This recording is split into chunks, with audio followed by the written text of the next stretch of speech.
Literature Lunes, Number 1. The Fog Curse. I walked through the grass. Heavy blades scratched my legs. I heard crickets all around me. Most would probably find the sound beautiful.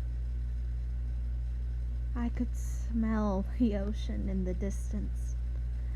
The salt tickled my nose.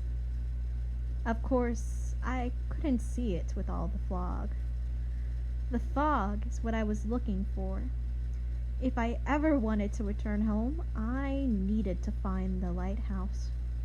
And in order to find that, you needed to find the fog.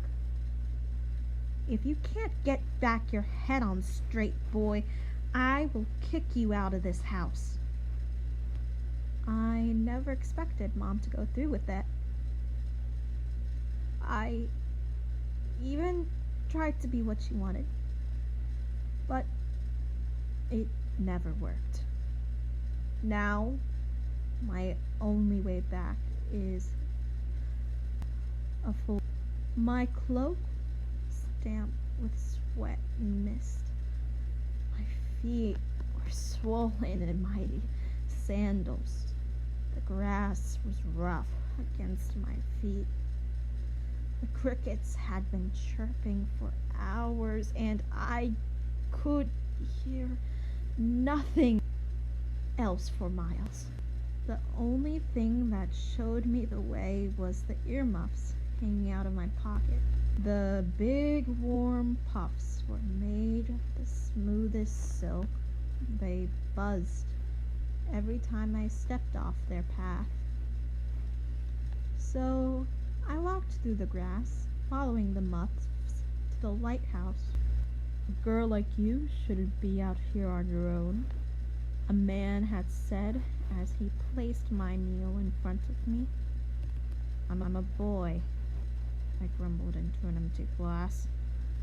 Strong boy who needs to work.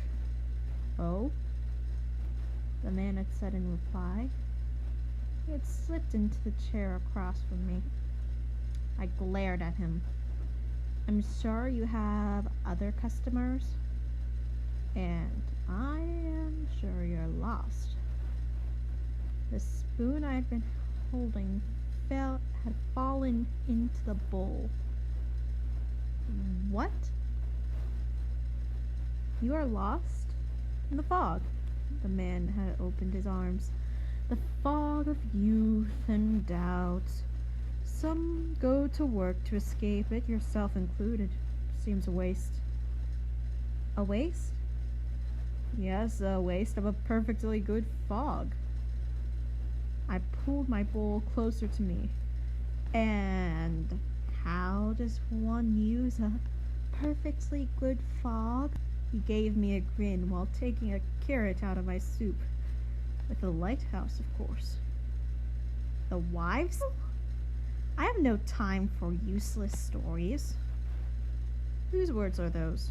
The man says, through half a chewed carrot. I had no answer. That's what I thought. Oh. He smiled at me with hazed over eyes. I was your age when I went to my lighthouse. I think it might be time for you to go to yours. As I walked farther and farther down the path I could not see, I finally heard the waves. The old man's words echoed in my mind. He had given me the earmuffs and told me where they would lead, to a magical lighthouse miles from the shore. A lighthouse where magic is handed down to each keeper. They are the ones who are supposed to be. They are the ones that are supposed to cut the fog for others. Fairy tale. But still, if I am a keeper, then Mom must take me back, I thought as my feet touched the sand. There is no way a keeper can lose their head. They saved everyone. It was much windier on the beach than I had felt in the glass. The waves blocked out the other sounds. It would have been nice to stay there, but I had something I needed to do. The man had given me strict instructions on how to get to the lighthouse. Part of me still hadn't believed him, but I had followed the instructions anyway. First, I put on the soft fur twisted itself around my ear. I couldn't hear anything. Crickets, no ocean. The man had said it was a sacrifice each keeper needed to make. Then I closed my eyes. Not that I had been able to see much through the fog. Finally, I lifted my arms and walked until my sandals were soaked in water. The old man had said all of this was necessary to become a keeper at the lighthouse. The only thing I had to do was recite the words he told me. I am lost. Lost to the fog of the ocean night. Lighthouse, guide me, please. I don't see where I am or what I need. I felt nothing after that. Even the ocean waves faded away. The wind on my skin was gone. All I could feel was warmth. I could barely feel the clothes on my back. Part of me wanted to open my eyes, but the old man had said not to. Not until I felt solid ground. Right at that moment, I knew I believed him.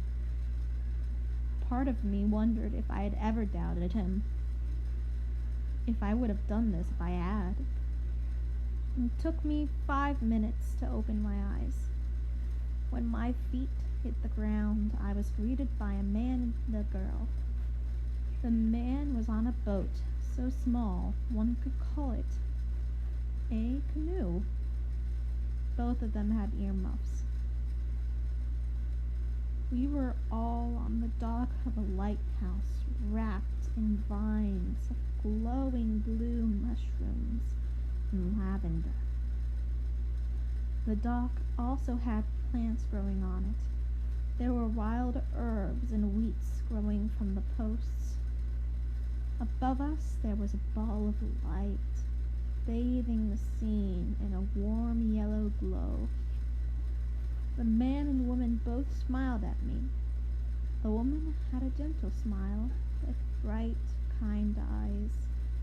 The man, on the other hand, had a wide smile that reached all the way to his eyes. The man moved to the edge of the boat with ease. He waved at me and took off his earmuffs, tossing them to the floor behind him. His smile became even wider. The girl said something to him I could not hear, and he closed his eyes. "You have a beautiful voice," he signed back. "I can't wait for others to hear it." The man then looked at me and signed, "Enjoy your time here, kid. It's worth every second." Then he sailed off on his boat, leaving me, the girl, and the lighthouse behind. The girl's smile dropped for a second, but then it came back when she looked at me. "Welcome to the lighthouse," she signed. "Now you are found." Nah. Hi, so my name's Timber, and I have been challenging myself to write once a week. And this is something I'm calling Literature Lunes. Because Lunes is Spanish for Monday, and literature is what I'm writing. Would it have been easier to use Writing Wednesday? Probably. but I did not want to worry about publishing this on Wednesday, so Literature Lunas it is. Anyway, I hope you enjoy.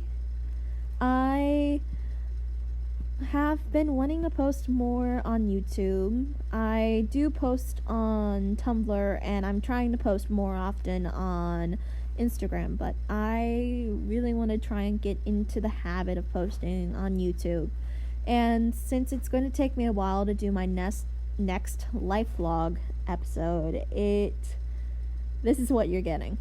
I might come up with something that's a bit more original, but you know what? I'm spending a few hours a week writing these stories, and I like them, so I'm going to share them with you.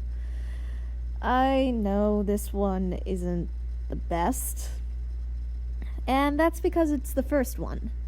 As I continued writing, I feel like I've gotten slightly better at it, and hopefully I will get better at reading it, because I tried to one-shot this and it went kind of horribly, but you know what? That's how it is sometimes, and you just gotta roll with it. Anyway, I hope you enjoyed, and I hope you have a good rest of your day. Bye!